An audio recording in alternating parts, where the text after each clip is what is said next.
بيت الدجى، بيت السنا وأولي النهى وذوي الحجى، الزارعين لكل علم بذره، والساطعين كأنجم وسط الدجى. صلوا عليهم ما سمعتم ذكرهم، إن الصلاة لذكرهم فيها الرجا.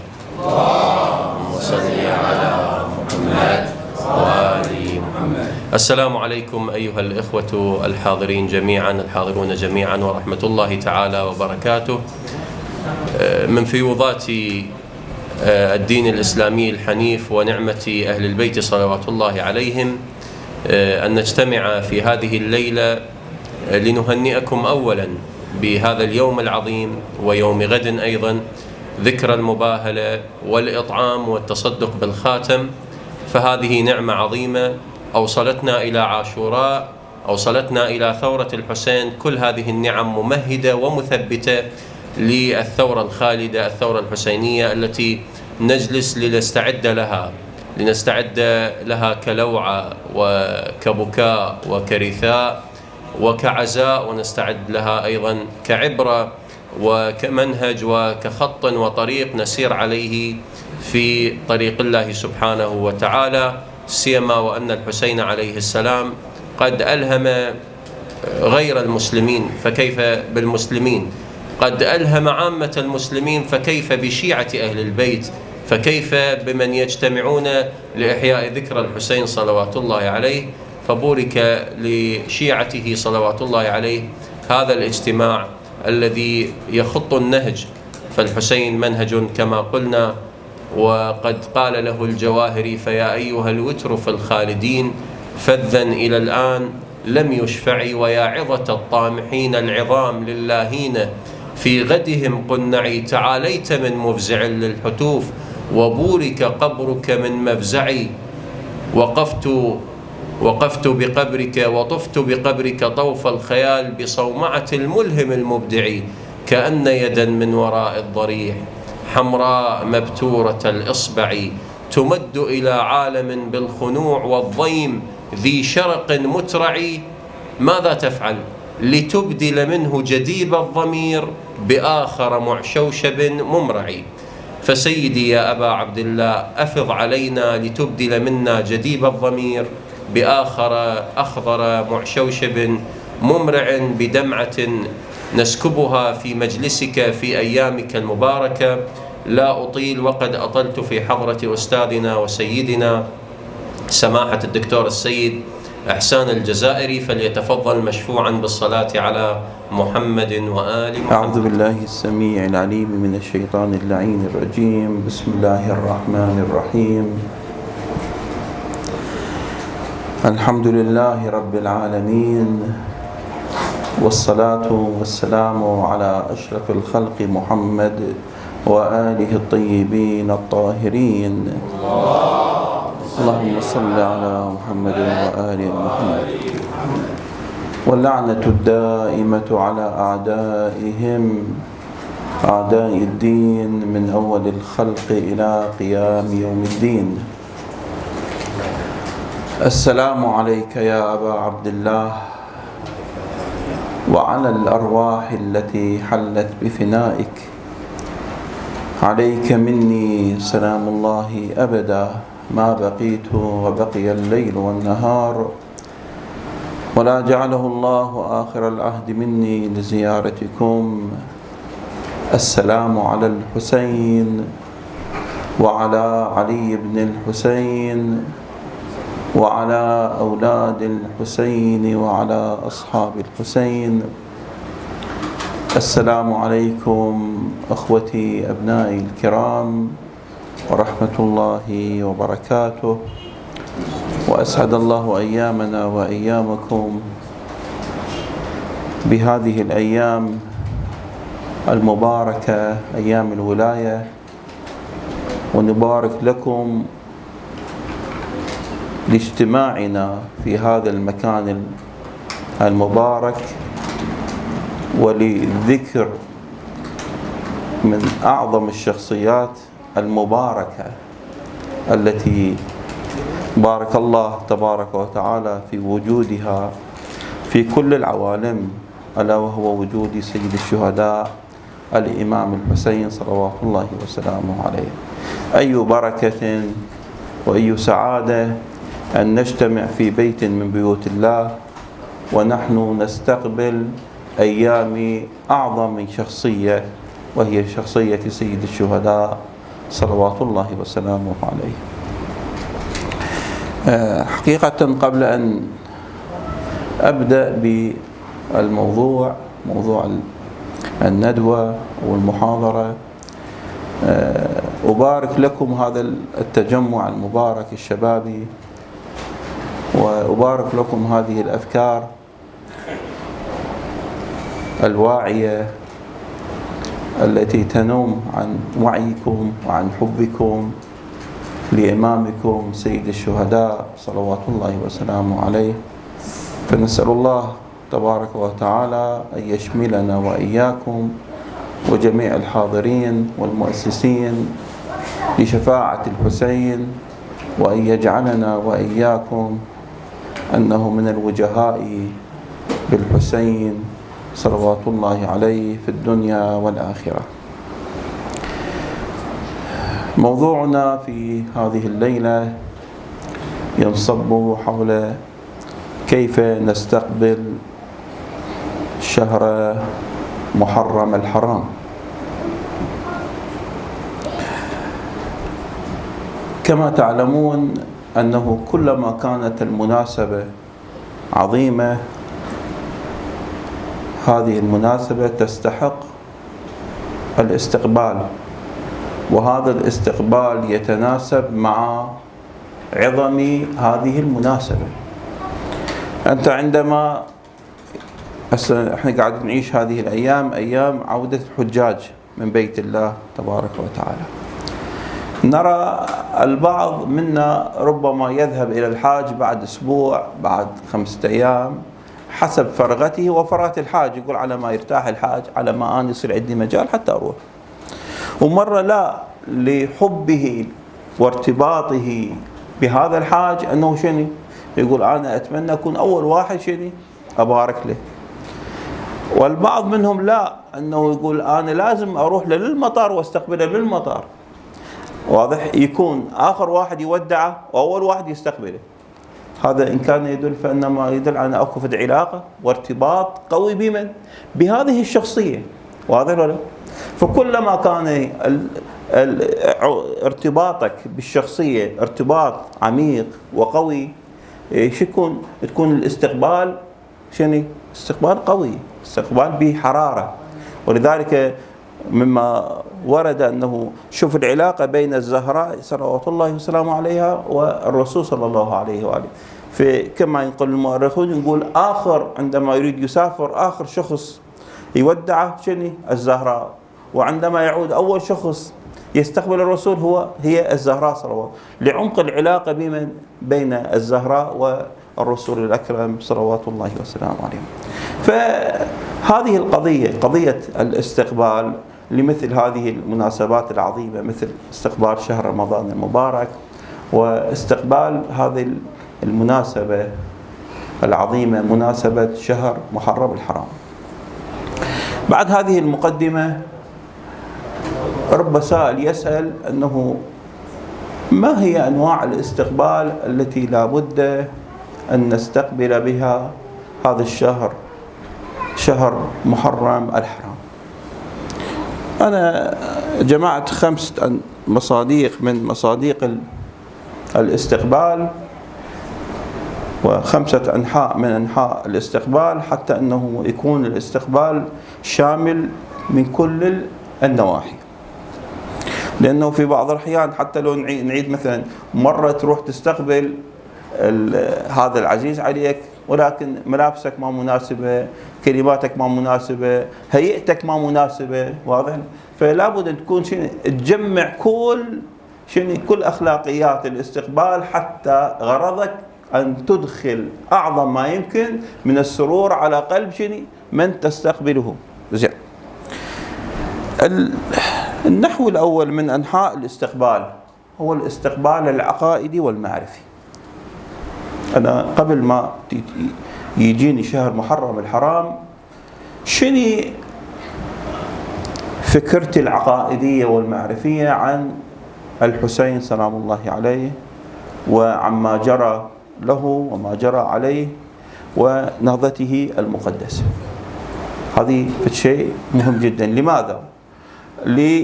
لأمرين مهمين. الأمر الأول، حتى أتعامل مع هذه الواقعة، واقعة عاشوراء، واقعة سيد الشهداء، بشكل يليق.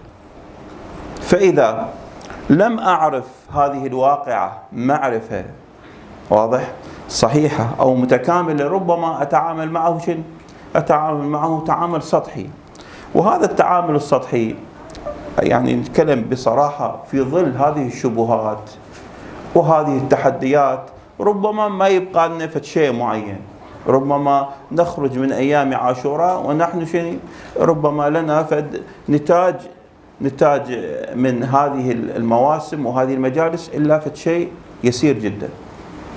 وأما إذا كانت المعرفة عندنا معرفة عالية، سوف لا نرضى باليسير من الخدمة، من البكاء، من اللطم، من الخدمة، وأنواع من أنواع الاستقبال. فبالتالي أنه لابد أول شيء أنه من نستقبل سيد الشهداء استقبال معرفي وعقائدي، قلنا حتى نتعامل مع هذه الواقعة تعامل يليق بها. والأمر الثاني، حتى نميز الحق من الباطل، لأنه كثير من الأباطيل وكثير من الأخطاء وكثير من الشبهات وكثير من الخرافات ألحقت بهذه الواقع المقدسة. فبالتالي إذا كنت أمتلك رصيد معرفي، رصيد عقائدي، أستطيع أن أميز وأشخص من هو الخطيب الواعي من الخطيب غير الواعي، من هو الخطيب الذي يوصلني إلى طريق الحسين، الطريق الصحيح، إلى من الشخص الذي لا يوصلني إلى الطريق الصحيح للحسين سلام الله عليه. إذن الاستقبال المعرفي والثقافة المعرفية والعقائدية أنه تفيدنا أول شيء أن نتعامل مع هذه الشخصية تعامل لائق. وهسه هذا لائق متسامح. لو عملنا ما عملنا وقرأنا ما قرأنا وتفقهنا ما تفقهنا وقرأنا كتب العقائد كلها، فإحنا ما نقدر أنه نتعامل تعامل يليق بسيد الشهداء. وإنما كما يقول الإمام زين العابدين سلام الله عليه: على أن ذكري لك، يخاطب رب العالمين وإحنا نخاطب سيد الشهداء، على أن ذكري لك بقدري لا بقدرك، وما عسى أن يكون مقداري. واضح؟ حتى أكون محلا لتقديسك. واضح ولا؟ فإحنا كلما قرأنا وكلما سمعنا من الخطباء فإن تعاملنا هو بقدرنا لا بقدر سيد الشهداء، ولكن أنه نقول له يا سيد الشهداء بذلنا بما بس هذا اللي نقدر عليه. شايف في بعض الأحيان من يجيك واحد صاحب منزلة كبيرة، مرجع، وكيل مرجع، ويقول لك أنا اليوم ضيفك، تشوف له الدنيا كلها تقدمها إليه، شو تحس نفسك؟ أنت مقصر. واضح؟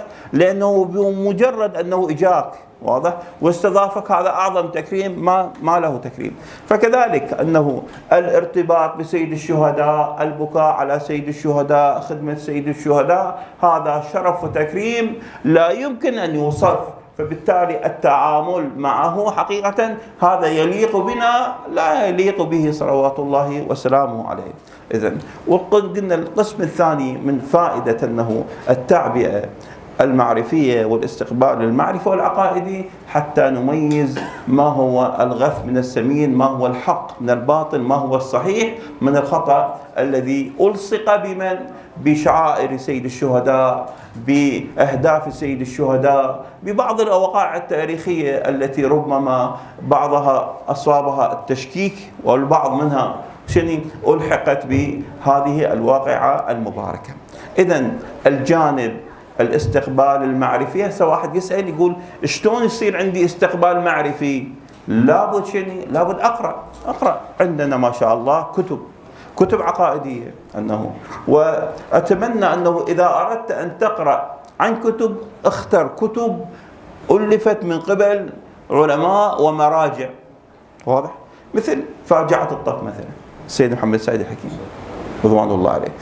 هذه من الكتب القيمة اللي لابد أنه الإنسان يقرأها، لأن هذه الواقعة فاجعة الطف ألفت من قبل شنو؟ مرجع واضح ومتخصص، وعندما يريد أنه يصور لك الواقعة ويريد منك أن تتعامل مع إمام واضح، هذا فقيه يعرف شنو؟ يعرف الروايات ويعرف ما حدث، فبالتالي أنه عندما يسطر لك هذه الكلمات ويسطر لك مثل هذه الفقرات، أنه هذه الكلمات تحتاج شنو؟ يعني تحتاج إلى تأمل كثير، تعبئك بتعبئة فكرية وعقائدية ربما ترفع من مستواك العقائدي والفكري. فبالتالي أنه فلنبحث عن كتب ألفت من قبل شنو؟ من مراجع، أو أنه ما دون المراجع بقليل ومواقع رصينة معتبرة، أنه شنو؟ نقرأ هذه الكتب العقائدية حتى ترفع شنو؟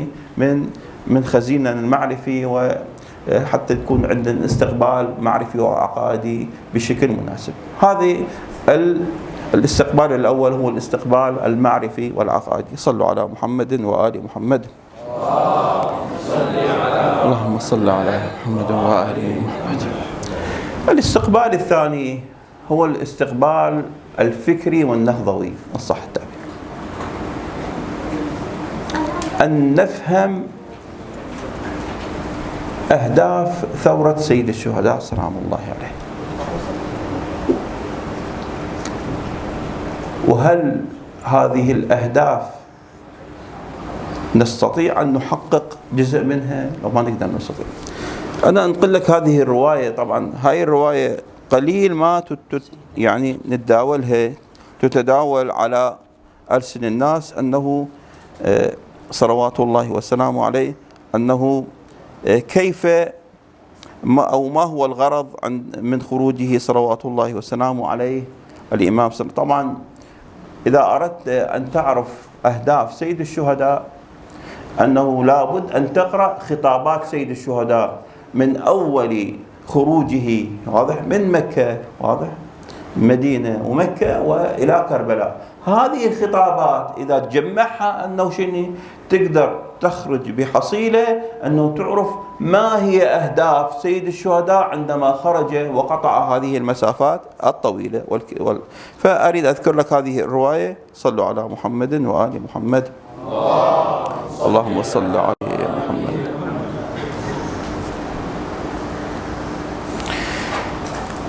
شوف طبعا خطوة طويلة أقتطع من هذا الجزء.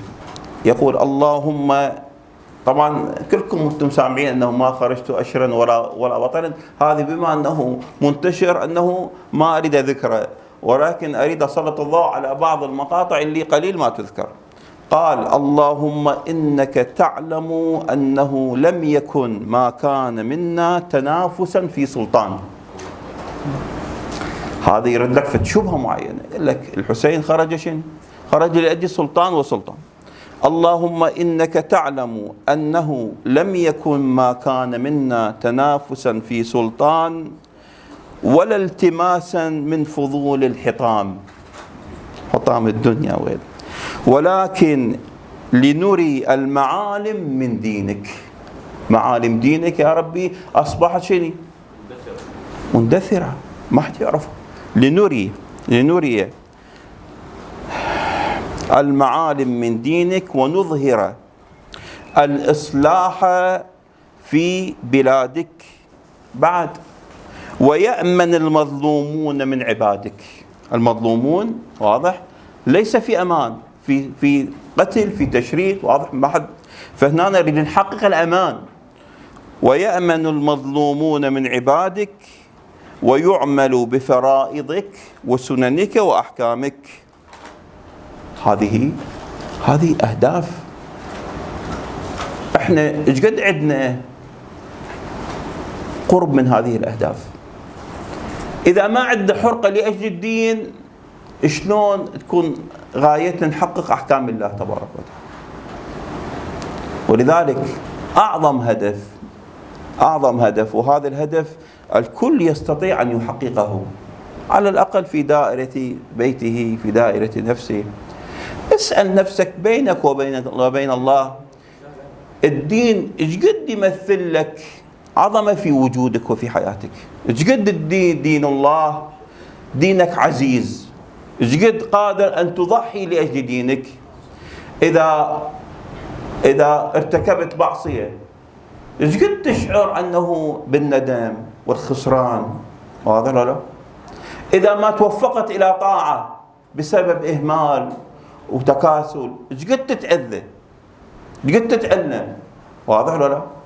أما الإنسان لا والله، اللي يتكاسل عن عبادة رب العالمين ولا كأنه شيء حدث، ياخذ غيبة ولا كأنه شيء حدث، يكذب على الناس، يحتال على الناس، يخادع الناس، يظلم الناس ولا كأنه، بالعكس يتبجح ويفتخر.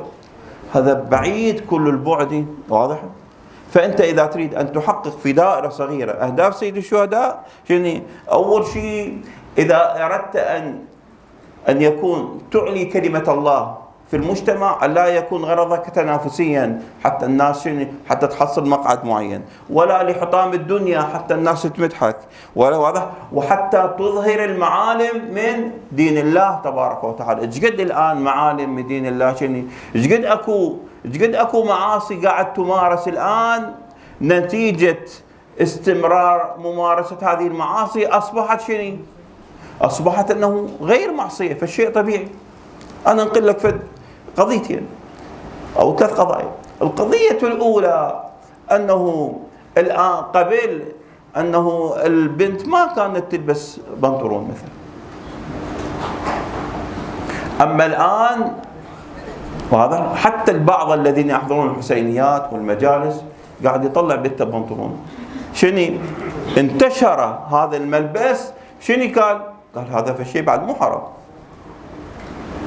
الأمر الثاني أنه الاختلاط، أنه المرأة بكل لياقة وبكل أريحية تتحدث وياه، تتحدث مع الرجل وكأنه كأنه تضحك وياه وتسولف وياه وشلونك، وكأنه بعض الكلام كأنه حتى احنا كلام زوجاتنا ما قاعد نتكلم.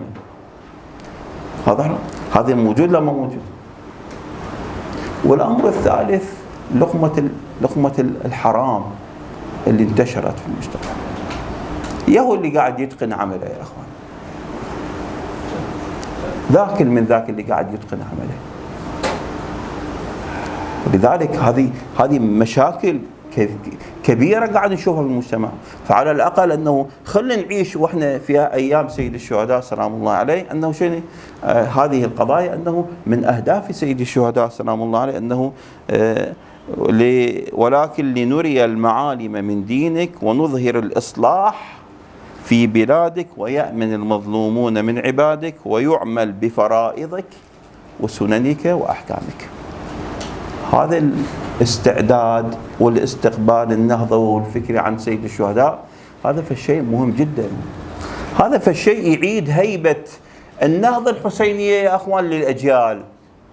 احنا نريد أن ننشر النهضة الحسينية والفكر الحسيني بأكبر دائرة.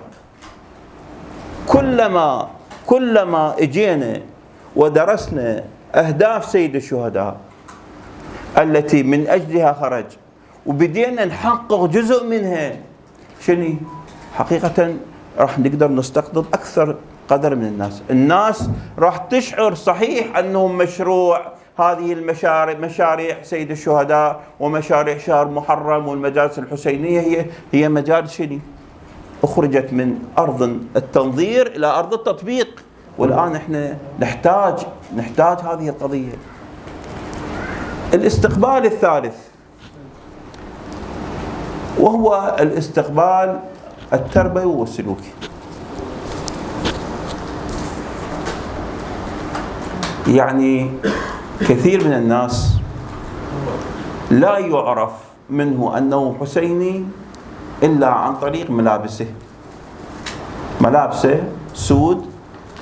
اعتذر بعض الأشخاص يقولون احنا لابسين، فتعرف أنه مرتبط، يقول بما أنه لابس أسود يعني هو حزنان على سيد الشهداء، ولكنه تشوف من خلال تصرفاته هو تصرفات يزيد بن معاوية لعنة الله عليه. وهذه مشكلة، هذه مشكلة كبيرة يعني، مشكلة كبيرة. لذلك أتمنى أنه كل علامة أنه ترتبط بها بسيد الشهداء، أو كل عمل ترتبط به بسيد الشهداء، أنه توسل بسيد الشهداء، أن تكون كما يقول الإمام لا تكون عدوا لله شنو في السر وليا له شنو في العلانية. كذلك احنا نكون أنه من نلبس هذا السواد، أو نرفع فد لافتة على بيوتنا، أو نسوي حداد في الواتساب، أو ننشر بعض القضايا عن سيد الشهداء. احنا شئنا أم أبينا يعني قدمنا رسالة ارتباط بسيد الشهداء سلام الله عليه، صار ولا؟ هذه الرسالة خلينا نسأل أنفسنا بيننا وبين الله، هذا الارتباط مع سيد الشهداء أنه هل هو ارتباط ظاهري أو لا؟ أم هذا الارتباط شنو؟ ينم على أنه أكو تغيير سلوكي بداخلي، أكو تغيير تربوي في داخلي. وبالتالي أنه أكو قول لأحد العلماء رضوان الله عليه يقول كلما انقلب التصرف، كلما أنه أنت انتسبت إلى شخصية معينة، الإساءة تكون أكثر إيلاما لهذه الشخصية. هسه أحيانا شخص أنه بعيد عنك، لا عندك ارتباط، لا صداقة ولا قرابة ولا أي شيء، وشوفه إنسان منحرف، تتأذى من داعي الأمر بالمعروف والنهي عن المنكر، أو أنه أخوك في الدين في المذهب. ولكنه إذا كان هذا المنحرف ابنك، ايش قد تتألم أكثر. ليش؟ لأنه ارتباطه أكثر. كذلك سيد الشهداء، بمجرد أنت لبست السواد يعني أنت وصلت رسالة سيد الشهداء شنو؟ أنا يا سيد عندي ارتباط بك.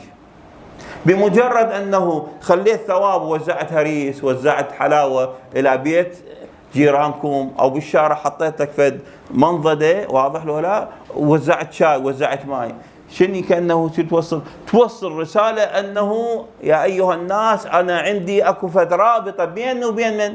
وبين سيد الشهداء.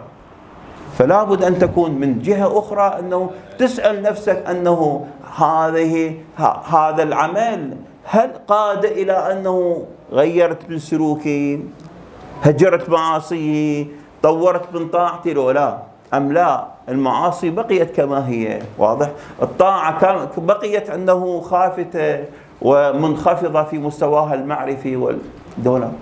فبالتالي أنه الاستقبال المعرفي التربوي السلوكي من أهم الأمور.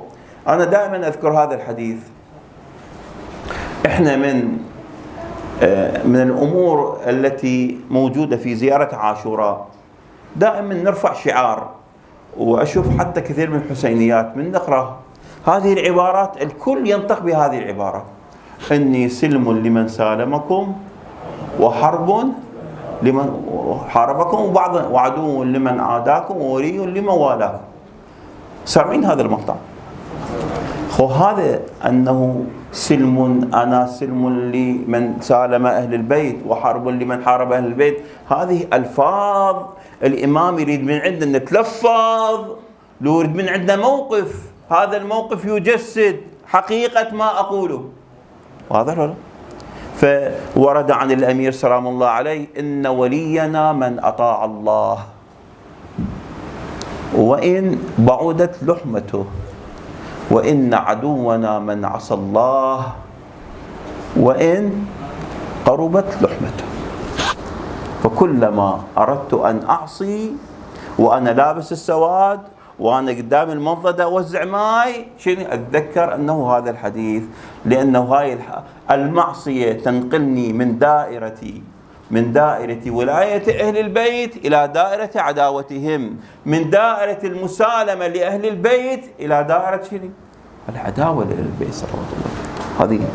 هذه لابد حقيقة التصرف السلوكي والتربوي في استقبالنا للشر خلي تكون عندنا هذه النظرة أنه الحسين خرج أنه المن حتى ينقلنا من دائرة معصية الله إلى دائرة طاعة الله تبارك وتعالى. فإذا أنا وأنا أعمل الأعمال التي تربطني بسيد الشهداء، ولكن أنظر إلى امرأة أو أكذب أو أخذ غيبة أو أستهين بأخ آخر أنه يقدم خدمة، أشوف نفسي أنا أفضل. هذه كلها هذه المعاصي لابد أن نهجرها، واضح ولا؟ لأنه دائرة المسالمة الحقيقية لأهل البيت، مو أقول اللفظية، دائرة أنه التمسك بأهل البيت هو أنه شنو؟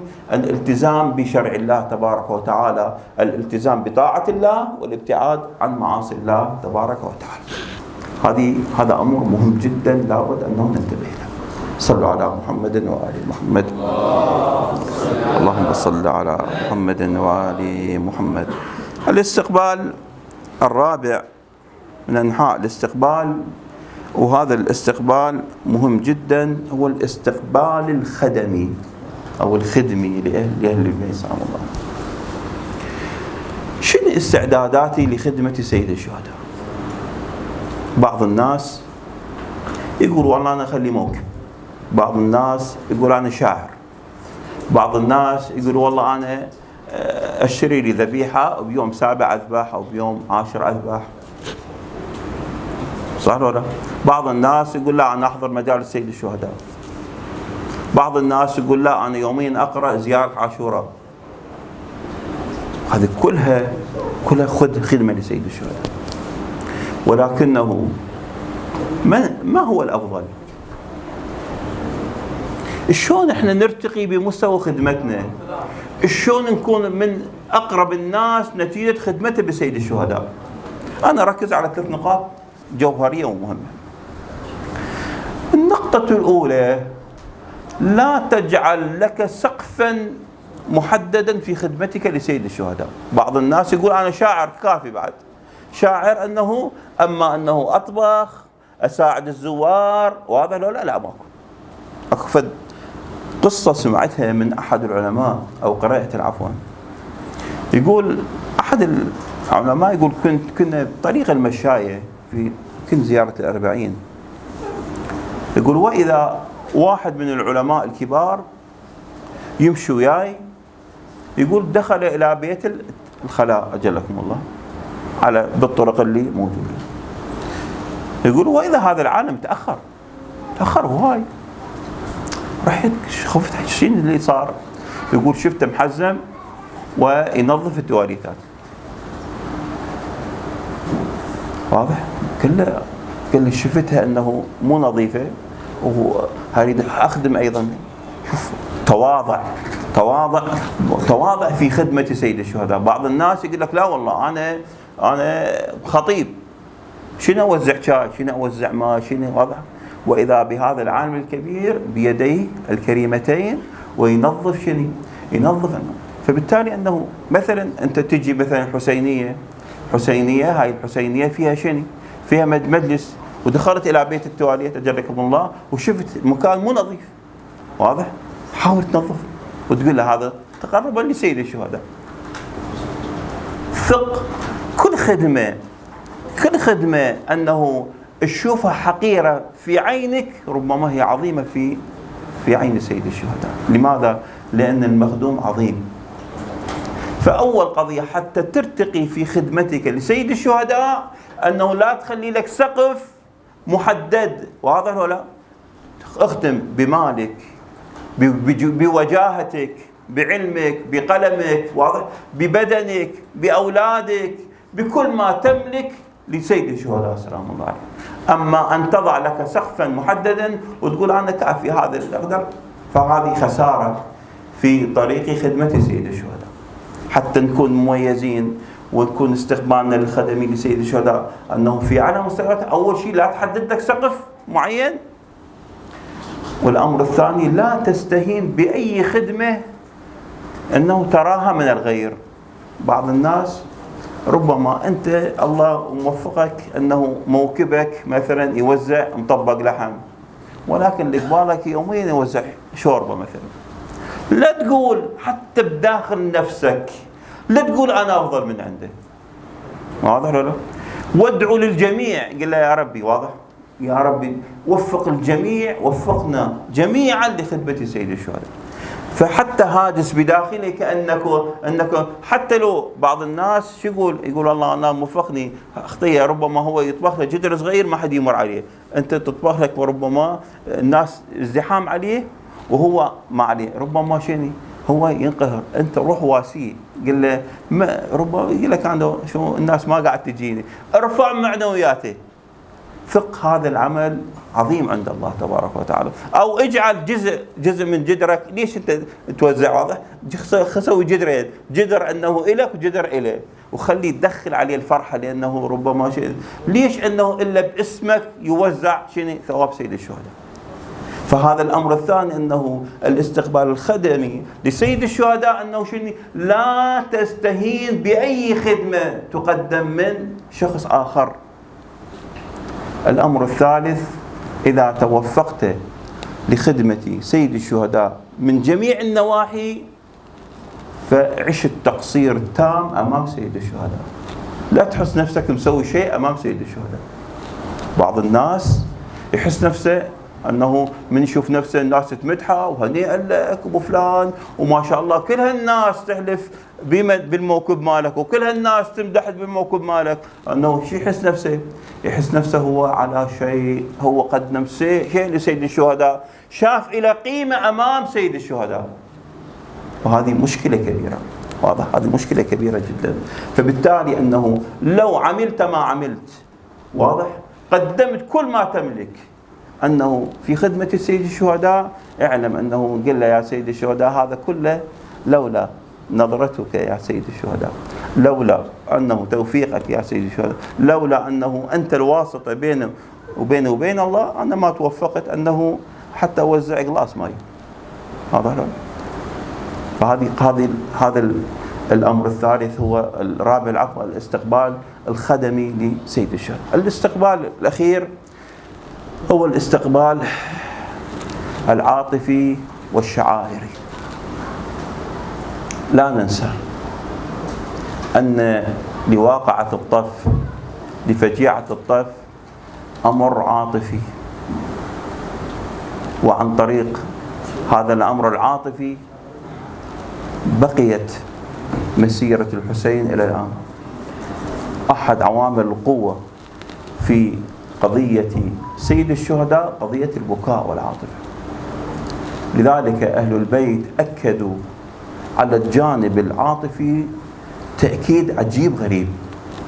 أنا أنقل لك بعض الروايات حتى تشوف أنه لأنه العاطفة من مصادر قوتها أن العاطفة هي طريق يستطيع أن يتأثر بها الجميع، الصغير والكبير، المرأة والرجل، المثقف وغير المثقف، العاطفة.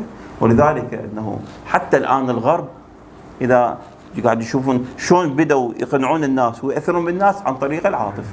حتى بعض الحركات اللي تريد أنه تسرق شبابنا تستخدم الجانب العاطفي. فالجانب العاطفي شيء مهم جدا في التأثير.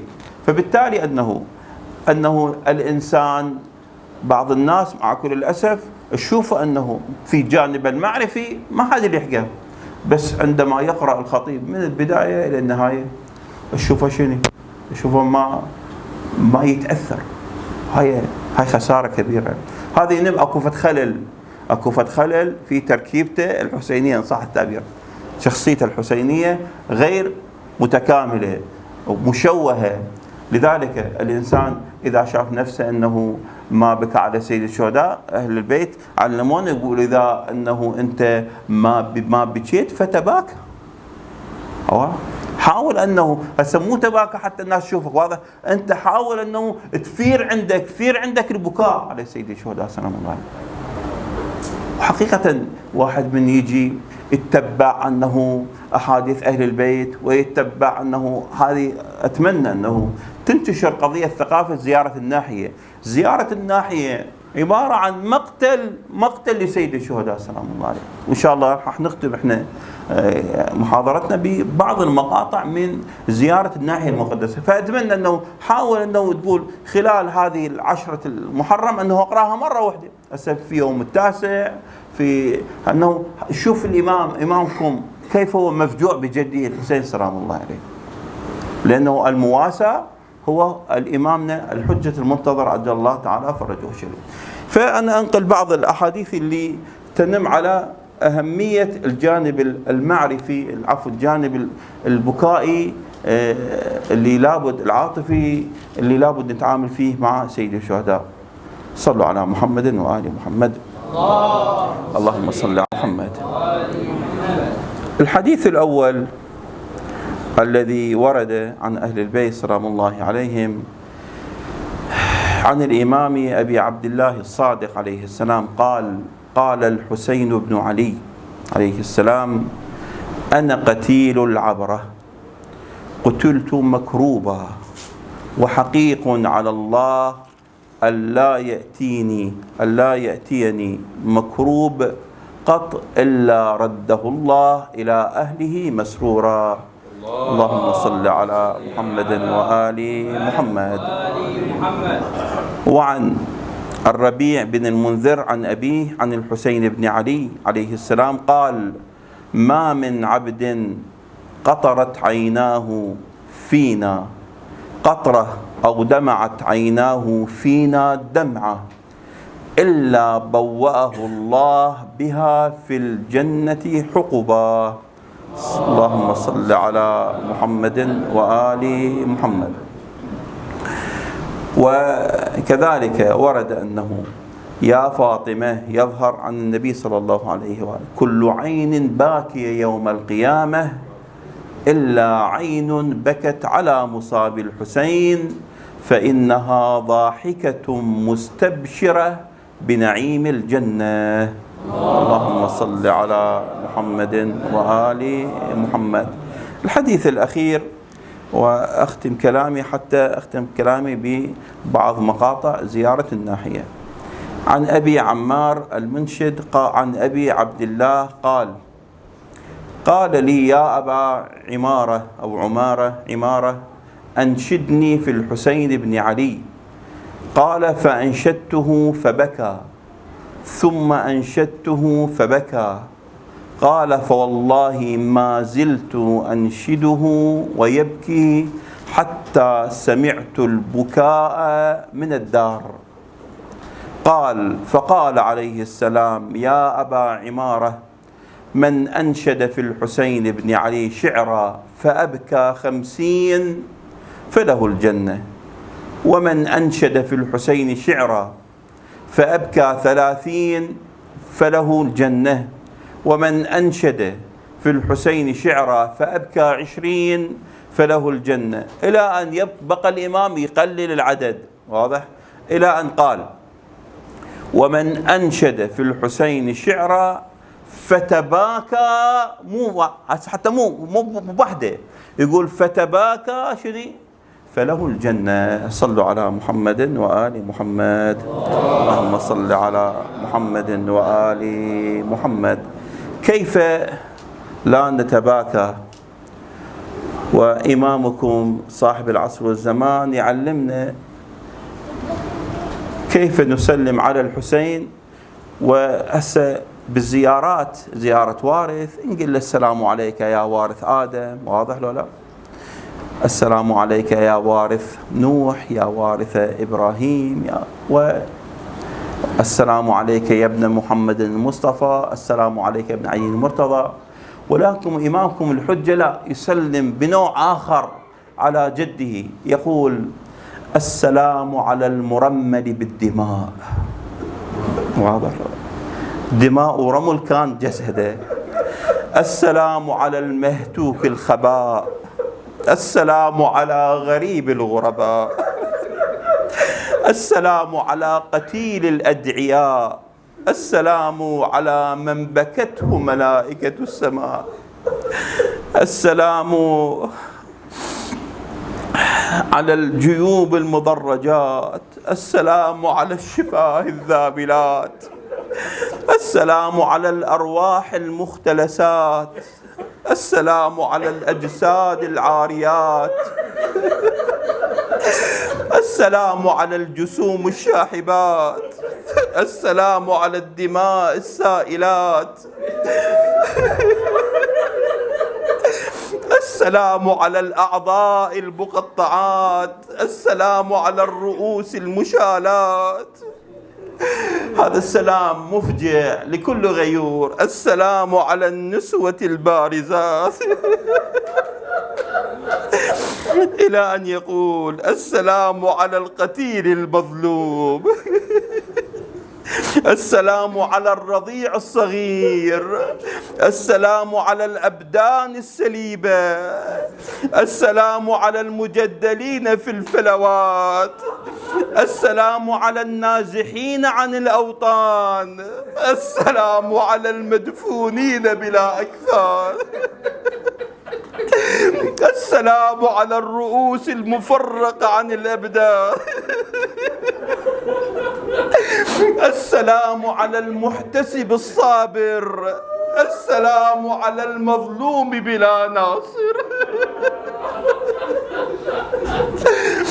إلى أن يقول السلام على من افتخر به جبرائيل، السلام على من ناغاه في المهدي ميكائيل، السلام على من نكثت ذمته، السلام على من هتكت حرمته، السلام على من أريق بالظلم دمه، السلام على المغسل بدم الجراح، السلام على المجرع بكاسات الرماح، السلام على من دفنه أهل القرى.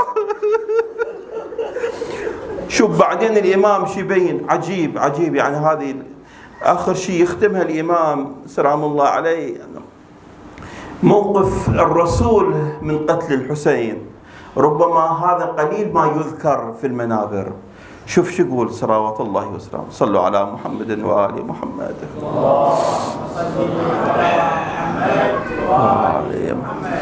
شوف الإمام سلام الله عليه ماذا يقول في قضية جده سلام الله عليه. يقول فلأندبنك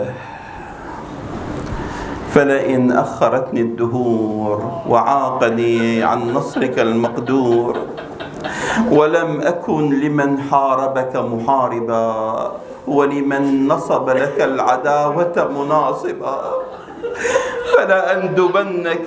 الندب الصوت الشجي الحزين. إذا كنت يا صاحب الزمان تندب جدك الحسين في أيام غير أيام عاشوراء، واضح، صباحا ومساء، وتبكي عليه بدل الدموع دماء، فما حالك وكيف تندب جدك الحسين في أيام محرم؟ فلأندبنك صباحا ومساء ولأبكين لك بدل الدموع دما، حسرة عليك وتأسفا على ما دهاك وتلهفا بعد. يقول حتى أموت بلوعة المصاب وغصة الاكتئاب، أشهد أنك أقمت الصلاة، إلى أن يقول صلوات الله وسلامه عليه وكنت لله طائعا